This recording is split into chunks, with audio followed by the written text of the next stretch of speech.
The settlements are dotted throughout the Palestinian territories and are set up strategically, often on hilltops, to give Israel military control of the land and its natural resources, namely water. The settlements, together with the surrounding land that they have expropriated, control over 40% of the West Bank and Gaza Strip. The Israeli settlements are Jewish-only settlements, and they are linked together by a network of bypass roads that carve up the West Bank, restricting Palestinians' freedom of movement, and that simultaneously link the settlements to Israel proper. The strategic placement of the Israeli settlements and the bypass roads can be described as an Israeli matrix of control over the occupied territories. The purpose of the settlements, the purpose of the bypass roads, is in the end to create a web of control that will make Israel a permanent possessor of the territory, and the rights and interests and concerns of the indigenous people of the land, the Palestinians, the big majority, are not of interest here. Given that Israel's goal is eventual annexation of the occupied territories, the settlements, of course, are a means to attaining that goal, but they would appear to be threatening colonies if they were presented in their true light. So better to hide their identity, to sanitize the language that describes them. CNN sent out a memorandum to its staff in the Middle East. In future, Gilo is to be called a neighborhood. The Jewish neighborhood of Gilo on the outskirts of Jerusalem. The Israeli neighborhood Gilo. Gilo, a Jewish neighborhood in East Jerusalem. Now, there's a great deal of difference between a colony, which is what the settlement is, colon as the French say, and a neighborhood. A settlement, an Israeli settlement, is built for Jews and Jews only on Arab land, and it's illegal, against international law. A neighborhood is just a nice, friendly place. This is southern Jerusalem, a quiet neighborhood. And while the only thing beating down on me right now is the rain, bullets frequently rain in this area, which is the reason those Israeli tanks are right back there. So by pressuring journalists into changing the use of words, by making them alter their lexicon, by linguistically changing the narrative story, not only are the journalists kept in line, this is the language, this is the system of linguistics you must use, but it also successfully takes away from one side in the dispute, the Palestinians, the reasons why they act in the way they do, whether we approve of it or say that it's a wicked thing. When we look at the British press, which remains pretty independent of the Israeli public relations machine, you get a very different story about the settlements. They emphasize both the illegality and their vital importance in the conflict.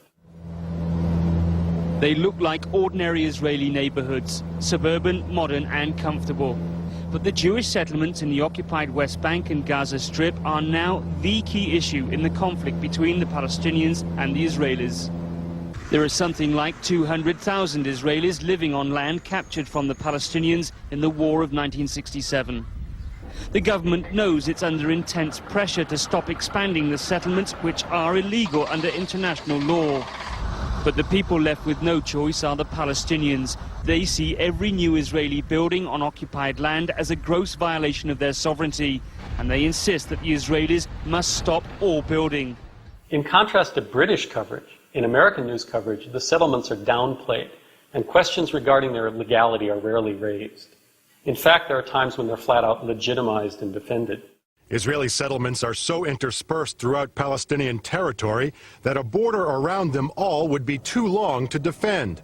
And evacuating Jewish settlements, even those deep inside the territories, is politically impossible, at least for now. What American reports tend to obscure is the fact that the Israeli government has promoted the settlements as part of a strategy. The right is in government and armed with bulldozers, expanding in the West Bank and Gaza, staking a claim to the land, making space for new immigrants whose numbers are meant to counter the fast-growing Arab population. The insertion of a large Israeli population in certain areas gives the Israeli government a rationalization for refusing to relinquish control. and to give Israel an argument that this part of the occupied territories has become so Israeli, has so many Jews living in it, that it simply has to be annexed to the state of Israel. Which is why you can see East Jerusalem completely ringed by a pattern of heavily fortified Israeli settlements designed to cut East Jerusalem off from the rest of the West Bank for the permanent domination and eventual annexation of, at the very least, key areas, if not, in the end, the whole thing. The settlements are illegitimate by international law, but what's worse is that many of the occupants of the settlements, their founders and people who live there today, are very aggressive toward Palestinians. They go around fully armed, submachine guns, they carry grenades, and they frequently threaten Palestinians. In Hebron, settlers initiated more clashes. They say they're tired of coming under attack. But their communities are illegal under international law. They set fire to Palestinian fields, smashed cars and vandalized shops. And all this during what's still being called officially a ceasefire. Settlers have vowed to intensify protests against the ceasefire. They want Ariel Sharon to hit back. Some of them have already carried out their own vigilante attacks on Arab villages. They're sitting 100,000 settlers in little settlements all over the West Bank, inside or very near Palestinian places, and they're treating the Palestinians in patronized way, violent way. They're not saying live and let to live. They're trying to take from the Palestinians their dignity, their land, their homes, their traditional way of life. Israeli colonization of Palestinian land has been a twofold process. On the one hand, Israel has been constructing Jewish-only settlements on Palestinian land. On the other, Israel has taken various measures to drive Palestinians out. One way this has been done is by demolishing Palestinian homes. In 2.5 years since the outbreak of the Intifada, Israel has demolished over 1,000 Palestinian homes, making thousands of civilians homeless.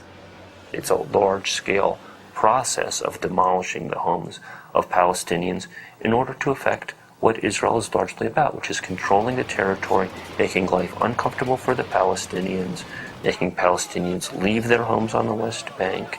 It's tacitly a gradual ethnic cleansing process. If you are a Palestinian family and you have clear and uncontested title to your land even, a clear security record, you can stand on your head. And in most cases, you're not going to get a legal building permit. Then you build, if you go ahead and have to build in any case, for demographic reasons, what have you, you build an illegal home, and it's subject to demolition. And thousands of people have been made homeless this way, and today there are at least 2,000 standing demolition orders, and of course each of those orders represents a family. So basically land which belonged to Palestinian families for generations was now considered state land. This was home to 15 people, 11 of them children. Too much for Ziad al-Hirbawi to take. He helped build the house with his own bare hands. This is the baby's food, a relative says. Israel, what are you doing? It was making a family homeless. They had no permit to build, but for Palestinians in Jerusalem, permits are almost impossible to get. If you watch American coverage, Israel's demolition of Palestinian homes is presented as simply enforcement of the law. What we don't see is how the law is unequally applied in order to steal Palestinian land. Israeli bulldozers demolished 2 Palestinian homes under construction in East Jerusalem. Israelis said the owner had no building permit. In Gaza today, the demolition of Palestinian homes is done on the excuse that they're not legal, that they don't have permits to be built, when in reality this is a way of clearing Palestinians from the land, making it impossible for them to live there, pushing more and more of them off in order to be able to claim the land for Israel.